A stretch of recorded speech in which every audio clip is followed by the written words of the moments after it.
అమరావతికి భూములిచ్చిన రైతుల్లో ఇంకా అసంతృప్తి చల్లారలేదా?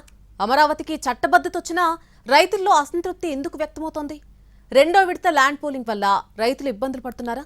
లేదంటే ప్లాట్ల అభివృద్ధి సరిగ్గా జరగకపోవడమా? ఏంటి కారణం? ఆంధ్రప్రదేశ్ రాజధానిగా అమరావతికి చట్టబద్ధత వచ్చింది. చట్టాన్ని పార్లమెంట్ ఆమోదించింది. రాష్ట్రపతి కూడా గెజిట్ నోటిఫికేషన్ జారీ చేశారు. అమరావతి ఆంధ్రప్రదేశ్ శాశ్వత రాజధాని అయిపోయింది. కానీ రాజధాని ప్రాంతంలోని రైతుల్లో ఇప్పటికీ అసంతృప్తి, ఆందోళన తగ్గడం లేదు. అమరావతికి చట్టబద్ధత వచ్చిందన్న ఆనందం కూడా కనపడటం లేదు. దీనికి అనేక కారణాలున్నాయి. చాలా కాలం నుంచి అమరావతికి చట్టబద్ధత కోసం డిమాండ్ చేశారు ఆ ప్రాంత రైతులు. వారి డిమాండ్ నెరవేరింది. అలాంటప్పుడు వారంతా సంతోషంగా ఉండాలి. కానీ అలాంటిదేమీ కనిపించడం లేదు. చట్టబద్ధత మించిన అనేక సమస్యలు రైతులకు ఎదురవుతున్నాయి. భూములిచ్చిన రైతులకు ప్లాట్ల కేటాయింపు సగానికి పైగా పూర్తయింది. అభివృద్ధి పనులు మాత్రం జరగటం లేదు. డ్రైనేజీలు, తాగునీరు, విద్యుత్ సరఫరా, రోడ్లు ఇలా మౌలిక సదుపాయాల కల్పన ఇంకా జరగలేదు. ఇవన్నీ ఎప్పుడు పూర్తవుతాయో తెలియని పరిస్థితి. రాజధాని రైతుల సమస్యల పరిష్కారానికి ప్రభుత్వం 3మెన్ కమిటీ ఏర్పాటు చేసింది. 3మెన్ కమిటీ మొదట్లో రైతులతో ఆర్భాటంగా సమావేశాలు నిర్వహించింది. రైతుల సమస్యలు, అభివృద్ధి పనులపై చర్చించారు. ఆ తర్వాత 3మెన్ కమిటీ సమావేశం జరగలేదు. కొన్ని నెలల తర్వాత మంగళవారం నాడు మళ్లీ సమావేశం జరిగింది.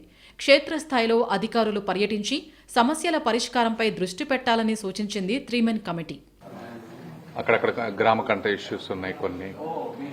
అదేవిధంగా ఎన్ఎస్పి ఇళ్లు కోల్పోయే వాళ్ళకి వాళ్ళ ఇష్యూస్, ఎఫ్ఎస్ఐ కొన్ని ఉన్నాయి. ఎఫ్ఎస్ఐ ఇట్లాంటి కొన్ని మాట్లాడాం మేజర్ ఇష్యూస్.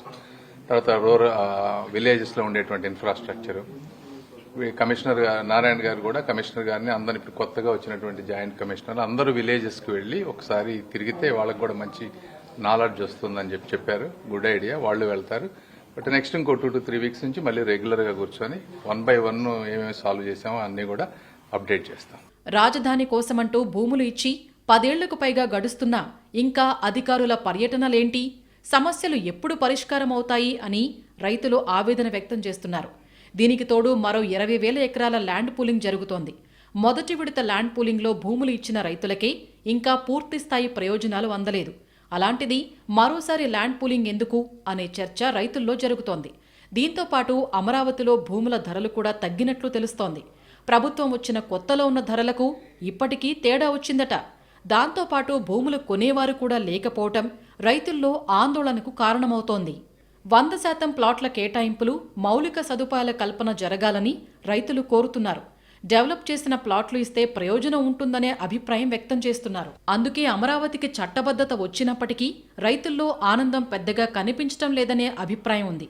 దీంతో పాటు మాజీ సీఎం జగన్ తెరపైకి తెచ్చిన మావిగన్ అంశం కూడా కొద్దిగా ప్రభావితం చూపిస్తోందని టాక్. రాజధాని ప్రాంతంలో కొత్తగా మచిలీపట్నం చేర్చాలని జగన్ చెప్పడం కొందరు రైతులకు ఇబ్బంది కలిగిస్తోందని టాక్. అందుకే అమరావతిలో భూముల కొనుగోలు భారీ స్థాయిలో జరగటం లేదనే చర్చ కూడా ఉంది. ఈ అంశాలన్నీ కూడా రైతుల్లో అసంతృప్తి కలిగిస్తున్నట్టు సమాచారం.